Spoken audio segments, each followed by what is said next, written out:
morning, everyone. Hey, this is Zach Edwards with another episode of the Adventure Box Podcast.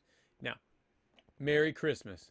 So I can actually say that we have Wednesday, 2 more days. 2 more days until Christmas. I hope you're all excited. If you're Jewish, then happy Hanukkah. I know it's a little bit past from when it started, but hey, everyone, this is great. I love the fact that we are doing this at this time, talking about ancient Israel. Now, nothing that we're going to be talking about really has to do with Christmas or this time of the year, but talking about Israel makes me think of Christmas and the future of what would happen with Israel. And again, that's what would be for Jews and also Christians. Also for Muslims. We, even if, whether you celebrate Christmas or not, this that we're studying on Tuesday, Ancient Israel, is great. Today we're actually going to be studying, sorry, I messed that up, because today we're actually going to be talking about the French and Indian War. Stay tuned for tomorrow. I'm going to get something special for you guys. Also, just a little notice, two things are happening.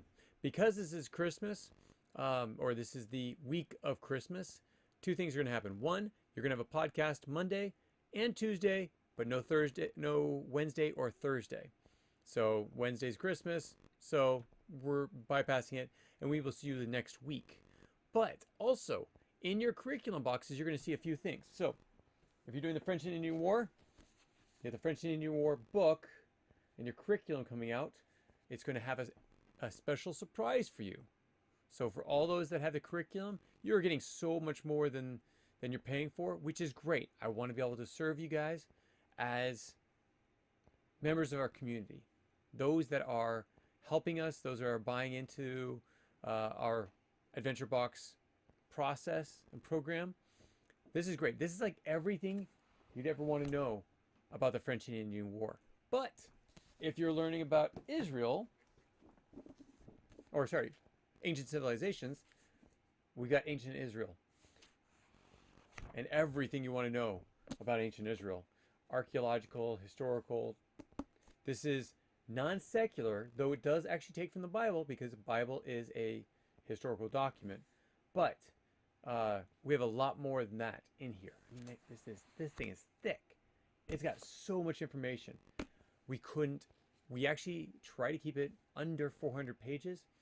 Some are in the low 300s, some are in the high 300s. We could not consolidate any more than we already did, so there are 430 pages full of ancient Israel. Next month, we're going to go into Mesopotamia, so that's also going to be a fairly large book. Okay.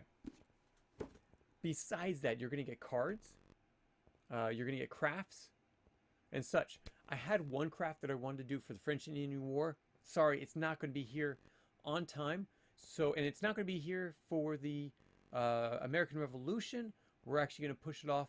Well, it will be here, but we have a full box already. I mean, the box is packed full with another extra surprise for you. It's not really Christmas because it's January, but maybe it's a back to school surprise for you.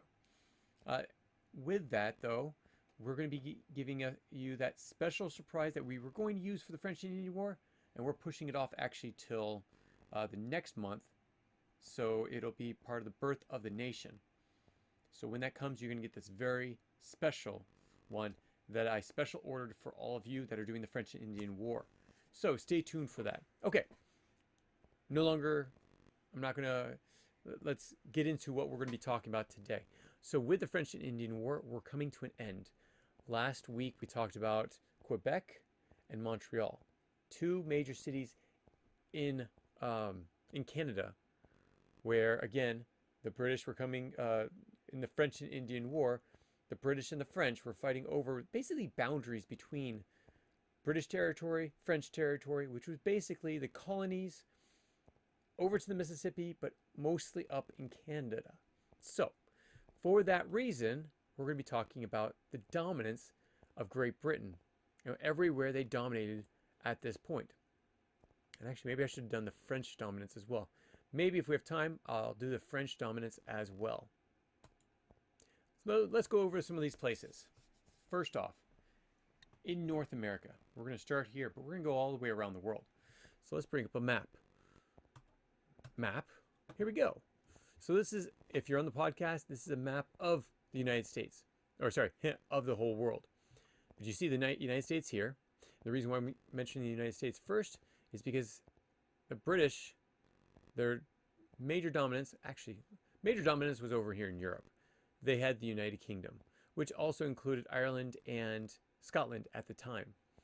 Now, they also had in Europe, I guess I was going to do the United States first, but let's start over in Europe. So they owned basically the United Kingdom, which is up here. So England, Scotland, Wales, and Ireland. Now, just so you know, historical conquest is actually in Wales. We have some great friends over there. Shout out to all of them that are out there. I don't know if I'm not allowed to mention names, so I'm going to hold that off.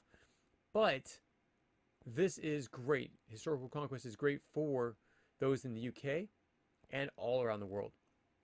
But when it comes to the British dominance, of course, they had the United Kingdom. That's their land. Great Britain. And those 4 countries around them. Now, Wales. I actually haven't looked into it as much as I should have. If Wales is a territory, is a country, or was a country, or if it's just part of England. I wonder what the status is now as opposed to before. And I know I'm going to get an email from our friends over there, Joel and Toby. I'm going to mention first names, not last names. That might be good because there's plenty of Tobys and plenty of Joels over there. But you guys, maybe you can send me an email. Tell me where. Give me a little more information about it. And again, I can research it myself. I'd love to hear what you have to say. And I know you're listening to this. So, okay. They also had Gibraltar, which if you zoom down into this area, this is Gibraltar. So the British actually had dominance and claimed territory, taking it from Spain in 1760. Now, the other one that they had was Minorca. Minorca is an island out here somewhere. Oh, no, maybe out here somewhere. There he is. Minorca. Now, it's no longer Minorca. It is now Esconsandal, owned by the Spanish. But at this point, the British had it. And the reason why the British had it is because this was a great place for securing the Mediterranean Sea. So the Mediterranean had a lot of pirates in it. Yes, they're not the Pirates of the Caribbean. They were actually African pirates that would come up, take over a ship, bring it back to land, hold the people ransom, and then you'd probably have to pay a pretty large, hefty fine to them to release them. A bribe, a ransom. So that's why the British had a prominent spot in the Mediterranean. During the French and Indian War, if you remember, the French actually attacked that and take it over. So in the 7 Years' War, because it's not the French and Indian War over here, it's the 7 Years' War, and France actually takes it. And the naval officer that left Minorca and didn't defend it was actually executed for treason, for relinquishing his duties, for not doing what he was supposed to do. So that was held until 1782. Okay, so let's go a little bit up.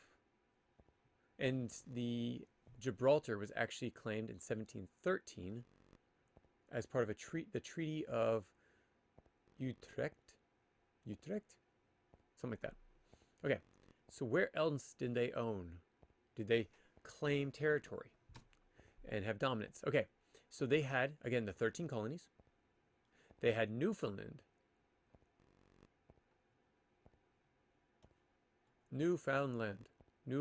right here, and Labrador. So they had claimed that area. The French had most of this up here. That's what the battle was over. Okay, they had Nova Scotia, which is this down here. Then they had Quebec. Now, Quebec was actually acquired after the war. Well, during the war, but they claimed it for after it. Now, that's everything in the North American area. Let's go down south, down here, to the Caribbean and such. So they actually claimed, gotta stop saying owned, claimed Bermuda. That's Bahama. Come on, pretty mama. Sorry, that was Beach Boys song. Bermuda, there you go. Sorry, there it is. Bermuda, the island of Bermuda was claimed by the British. Then you had, go back to the Caribbean. Oh, stop it. Yes, here we go. They had Jamaica, which was Jamaica. Down below, right there. Then they also claimed Bahamas, which we actually just looked at that. The Bahamas, that was British owned. And Barbados. Man, makes me want to go travel. These are some of the most luxurious resorts you'll find in the world. Barbados. It was a small island, so I had to get it. So, all those British owned. Now, you also have the Leeward Islands. Now, these are a little bit different. Let me bring that up. Leeward Islands. Whoops. Get rid of all this. Leeward Islands. There we go. These are the Leeward Islands. Some of them. Some of them were owned by Great Britain. There is Antigua, which is right here. Well, look at that. And Barbuda. Huh. Not Barbados. Barbuda. But they had Antigua. They had Montserrat. Montserrat. Right there. They had St. Kitts. St. Kitts. There it is. And they had Nevis. Or Nevis. Oh, yeah. Right next to St. Kitts. So those were the Leeward Islands. Those are the ones that they owned right there. Those 3 areas, which is actually 5 islands. Then they also had the Windward Islands. Now again, these are all the North American islands or territories that they claimed. Which one are the Windward Islands? Wait a second. That's not right. It's this one over here. I don't know why that one's called Windward Islands as well. St. Vincent and the Grenadines. They also had Tobago and where's Tobago? Where's Tobago? Let's go looking for it. Tobago. There it is. But where is it? Oh, sorry, it was down lower.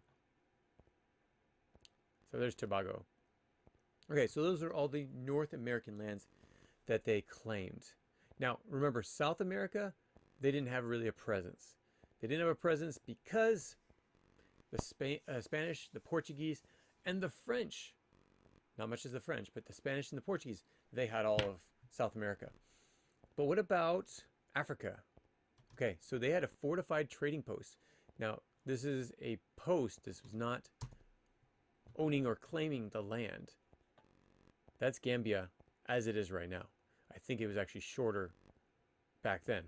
But if you look, it's a great place to put your vessels. And they had a trading post there. Again, trading for slaves, but also salts, gold, and so forth. Okay, then you had Sierra Leone. Sierra Leone. If I can copy that from my notes. Sierra Leone is up here. So you have Gambia right here, Sierra Leone. Now, again, these are trading stations. They are not actually owning land. These are particularly for enslaved people and raw materials. They were trying to trade for that. Gold Coast, they also had ports. They had Cape. Now here's another one. Cape Coast Castle. Where is Cape Coast Castle? Cape Coast Castle is an area. There's the cape. There's the castle right there. British castle. Where? Look at this. Zoom way out. In Ghana. So I think that's really cool, really interesting, that they actually have a British fort that's still there, even though Ghana is a country of their own. So there's the British fort. Man, that's interesting. I'd love to go see it over in Ghana. Okay, now Ghana, according to my friend James, he actually says that Ghana is a fairly, if I remember correctly, Ghana is a fairly safe place, as safe as anywhere in the world. I mean, Europe is a little bit more safe than, because it's a Western country, but in Africa, that's a fairly safe place. Now, where do they also have presence? Come over here, in India. So in India, now India's a large place, so they had actually British, they had a British presence with trading posts in many different places, but one of them is called Bengal, like the Bengal tiger, which I don't know if it's still around. Yeah, so that would be Bengal, West Bengal. So it was actually this area that the British laid claim to for trading purposes, basically. So, and they grew their control, especially through the French and Indian War, when they took over the French presence there. Now, other places, they had in Sri Lanka, they had a coastal control of Ceylon. So there's Sri Lanka. I don't know if Ceylon is still there, but Sri Lanka. So that's at the very tip of India. And then you had Malacca,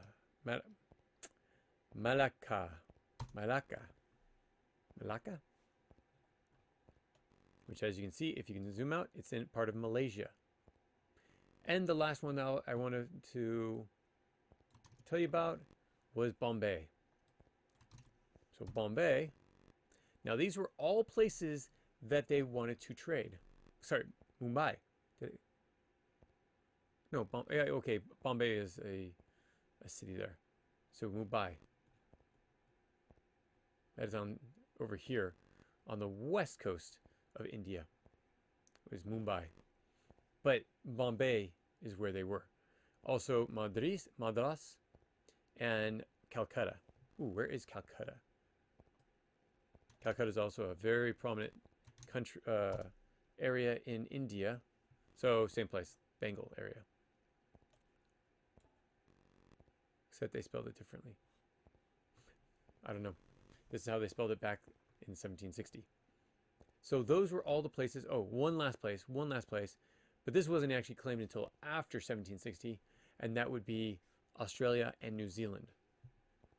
Okay, so now let's go into the French. Oh, wait, you know, before we go there, let's go to the British oversight and trade influence.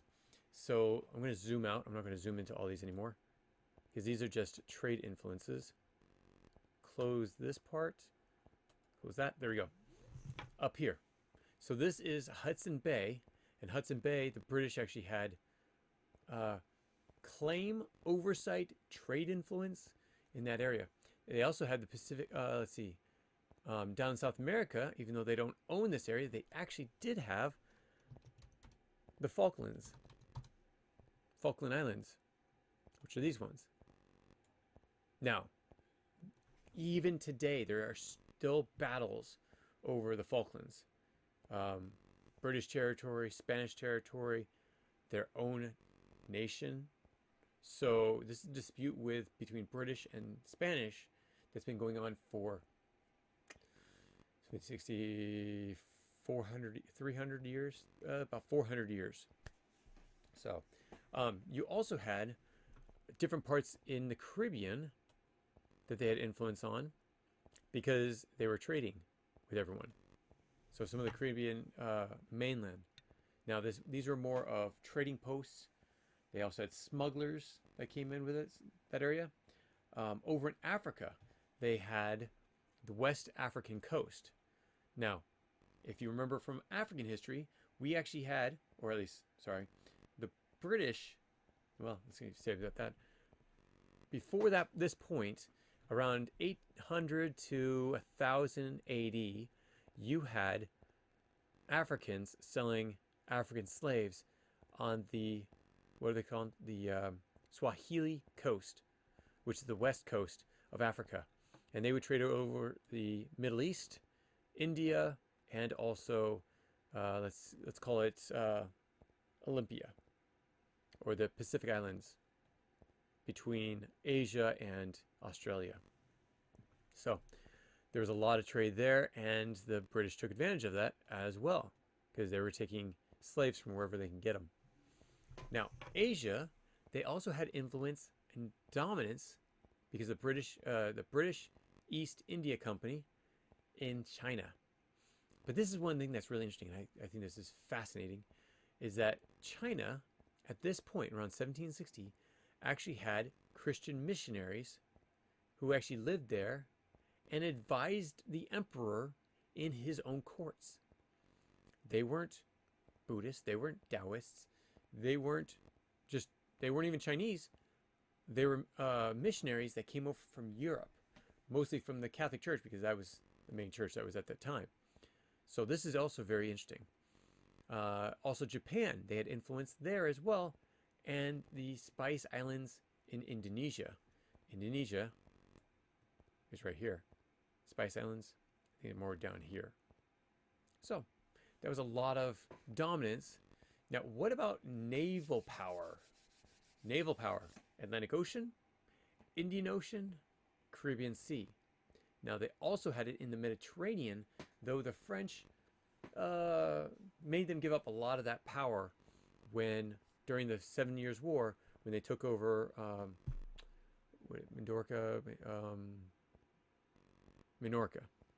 When they took over the island of Minorca. Okay, so there you go. That is British dominance during this time. Really fast, because I'm about to go over time. Let me tell you about the dominance of the French. The French are a little bit easier. They don't have as many small islands and such, minus the Caribbean. Okay, North America, they had Canada, being that they owned Quebec, Montreal, the Louisiana Territory, which is basically everything west of the Mississippi, and they had Acadia, which was where Nova Scotia was before the British took it over. Isles Royale, which actually remind me where that is. Isles Royale. Oh, look at that. Isles Royale in the Great Lakes. I'm glad I didn't guess that. But that can't be right. Wait a second. Cape Breton Island. Is that the same thing? No, that's over here. So, interesting. Because my notes actually say Isles Royale and Cape Breton Island, being Cape Breton Island. So I guess there's two different Isles Royale. They did not actually own that area. Though I know that they were all over the Great Lakes, so they could have actually laid claim to that. Both of them. Now remember, Cape Breton Island was a great place for a port to keep all your ships, to keep the St. Lawrence River secure from your opponent, being the British at the time. Now, they also owned a few other places near Newfoundland, and this was basically a disputed area. Anybody could have claimed it. There was no real full dominance. Now, in the Caribbean island, I'm not going to search out every single one of them, because I wasn't planning to do the British, or the French. I was just doing the British. But you have Saint Dominguez. You have, I'm looking to see if I can actually see these. Okay, now from this distance. Okay. Martinique,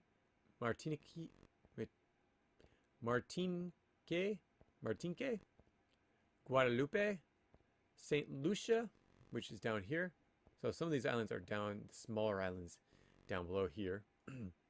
Grenada, which is down here. and Tobago, which is contested back and forth between the French and the British. Tobago. If you remember Tobago, you know Tobago, right? Tobago. Oh, that's not Tobago. That's Tobago. Yep. Okay. South America, they had French Guinness. No. Guyana. Yeah. So, where's Guyana? It's right here on the coast. There. Yeah. Guyana. So they basically owned this area, which is why, look at that. New Amsterdam. That came from the Dutch. But French took it over for a while. Guyana. Right here. Guyana? Guyana. I apologize for mispronouncing it. But no, see, that's not even it. Nope, that is not the one I'm talking about. Let's see. That's the Dutch had that. Ah, there it is. The French Guyana. Guyana. Sure. However they say it. Now, in Europe, they actually owned, in 1760, they owned metropolitan France, which is core French territory in Europe. Okay, so basically France. Also, Corsica. Corsica was, I'm going to search this one out. I think this would be interesting to find out. Where is Corsica? Oh, yeah. That's right. This island. And that is in the Mediterranean, which is right near Minorca. But they owned that, which makes sense because there's France and there is Corsica. And then they had Lorraine. Now, Lorraine was actually given to them, it was part of French after 1766, and we said 1760, which is somewhere in there. Where in the world is Lorraine? Lorraine, France.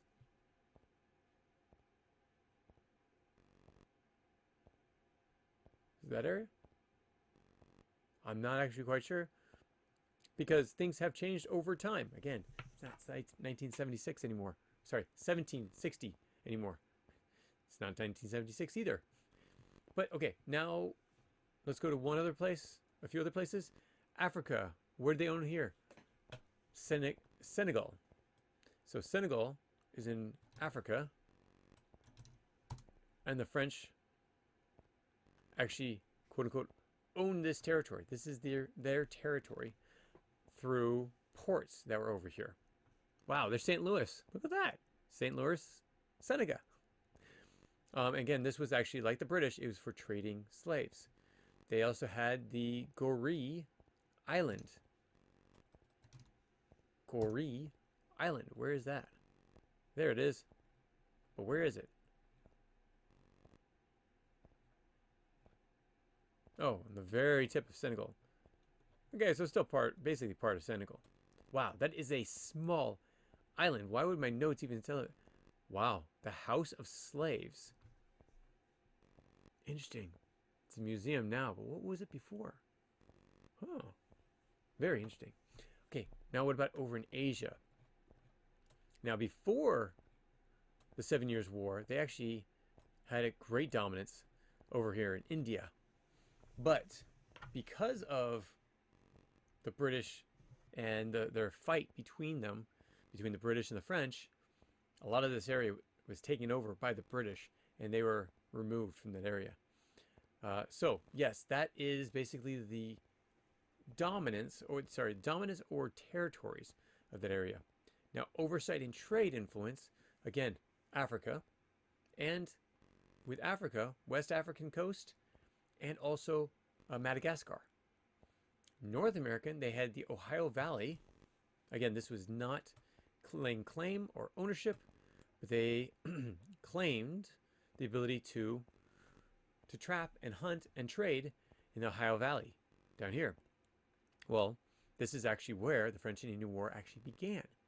So them claiming that, because the British also claimed that area and wanted to be able to go westward, yeah, didn't work out very well for the two of them.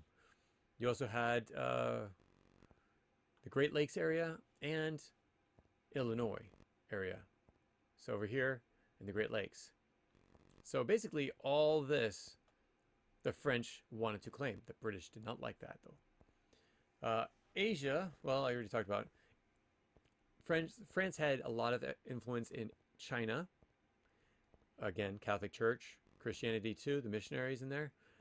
Southeast Asia and the Indian Ocean Islands. Now, there are a lot of different islands, so we won't go over there. Now, Pacific. This is interesting. This is actually French Polynesia. Also, very small island. This is considered French Polynesia. So there you go. That was French dominance. Now, when it came to the dominance by naval power, it's basically anywhere they wanted to float. Atlantic Ocean, Indian Ocean. They had trade networks all over the place, especially for smugglers and such. And 1760, when the Treaty of Paris in 1763 was signed, France basically lost a lot of that territory. Gone. French Polynesia, still there.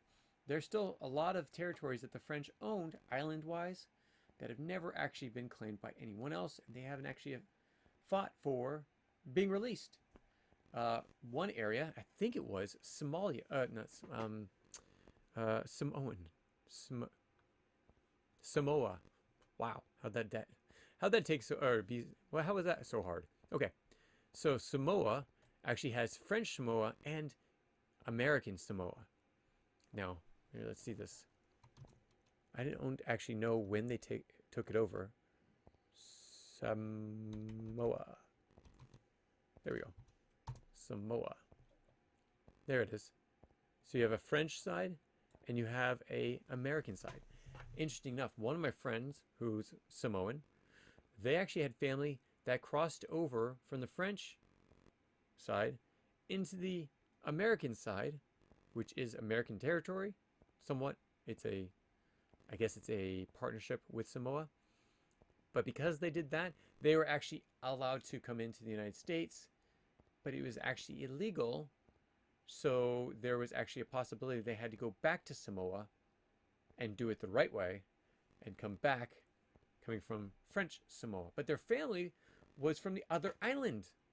So I don't know where exactly that went. I actually found out about it when I was moving out of Alaska. Yes, I understand. There are a lot of Samoans, a lot of Tongans, those that live in the South Pacific, very warm climates, that love Alaska. I say it's mostly for the fish, because they were able to keep a lot of their culture there.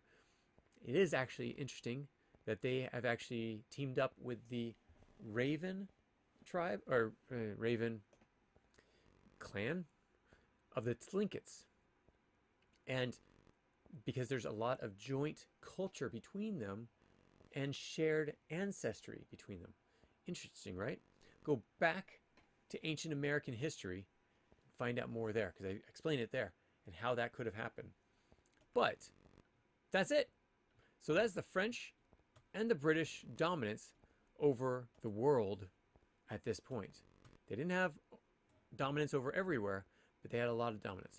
And remember, when it came to the South America, that was mostly Spain and Portugal. So Brazil was mostly Portugal. The rest of it was mostly Spain. Coming up into Mexico, also Spain. And some of the islands in the Caribbean, also Spain. So there's a lot of breakup when it comes to dominance in the area.